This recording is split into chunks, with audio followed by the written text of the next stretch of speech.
Hey guys, welcome back to some more Birthright content for you here as we're getting towards the very end of the domain actions finally. So today we're going to take a look at one of the last major ones here, and that is rule. Certainly something you're going to be wanting to do at some point in your campaign, depending on the type of domain that you actually have. But really, rule is going to be a great one, especially if you want to increase your provinces and then enjoy the benefits of that, but also dealing with some of the potential consequences. So let's jump right in here. So it's a domain action, but could also be a realm action.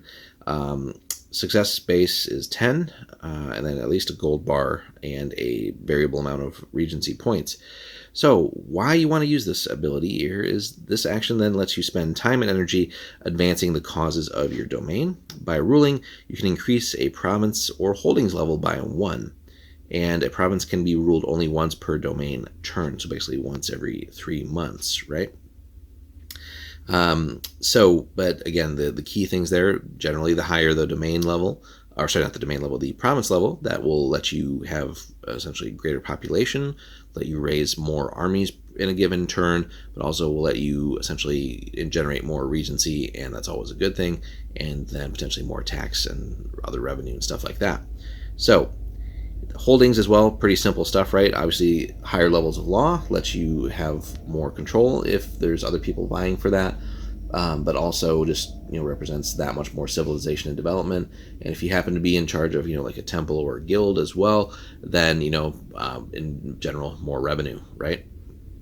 So key thing though is as the province levels go up, then generally the second number in the stat there, the sort of magical level, tends to go down. So like a level 8 province is going to have like a 0 for magic because it's just 100% civilized. There's no sort of raw natural energy left. So, but note that for a region to increase a holding, a level must be vacant. So for example, if you control a guild 3 in a province 3, you can't go anymore, right? Similarly, if you had a 2 and then somebody else had a 1 and it's still a province level 3, there's no more room to grow the guilds. So you'd have to get up to level 4 for the province and then sneak in a upgrade on the guilds to get to another higher level. So now, ruling a holding does cost 1 gold bar plus regency points equal to the target level. So for example, improving a guild 3 to a guild 4 costs 1 gold bar plus 4 regency. So fortunately, the gold bar cost doesn't advance. It's just a base 1, but the regency does jump up. But then generally not too bad, right? 4 regency here in this case is really not that much. The province ruler and any regent with a similar holding in the province, though, can support or oppose the action by adding or subtracting the level of their own holdings. So that then will add some variable costs there as far as the success number.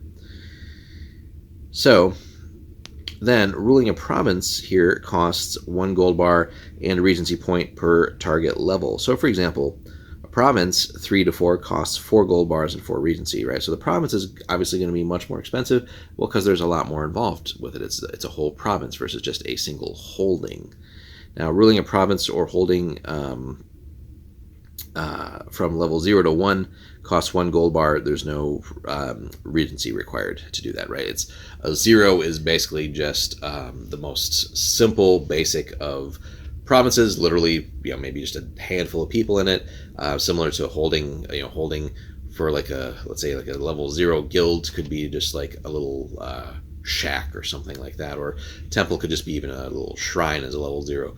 So there's just different things related to that. Now, a realm action is a pretty beefy way to go about it. A number of holdings may be ruled simultaneously as a realm action, but only ever one province at a time, right? You just can't devote that much energy and focus to ruling multiple provinces, especially in some of the larger domains out there that have like a dozen provinces. That'd be just unrealistic, right? But certainly, if you're looking to bump up multiple holdings at a time, that's a very efficient and effective way of going about it. If you have the availability to do it, the regency, and then the gold. So something to keep in mind there. But yes, so, and then again, the success cost here. So that's where it gets a little bit dicey sometimes with, if there is opposition there, then, they can support or oppose that by adding or subtracting their level of holdings, right? So, in that case, it'd be a penalty, just making it harder. So, if it's like let's say a level 4 province, you each have a 2 for the holding. It's now been raised to level 5 province, and you want to get that edge over the competition. Let's say it's a guild, right? You want to get yours to level 3 before they do, so they can subtract that. To make the success a little bit tougher, but you could then basically add yours as support right back to it. So it's a little bit of back and forth, but at least it's not so much of a bidding thing like some of the actions are, where if somebody's been just banking Regency points and they really don't want you to have that, they can just drop like a dozen Regency or something on you and make it so that you got to basically like roll a natural 20 or something to have success. So, but ruling is definitely something you're going to spend a lot of time doing, especially as you increase the quality of your realm. But again, just beware of other rulers who may be opposed to you. So again, that's why it's always good to cultivate certain relationships and ideally have them favorably disposed to you. So let us know in the comments, guys, some of your favorite stories around ruling and any successful like realm action instances of that. Like, comment, and subscribe. And if you want to support the channel a little bit more, by all means, check out our Patreon. We got some exclusive content there and a lot of early access stuff for Birthright as well, and some of the other things that we're covering. So we're just slowly getting that up and running, but again, all the support in the world does matter for us as we continue on with Birthright. So thanks so much for watching, guys, and we'll see you in the next one.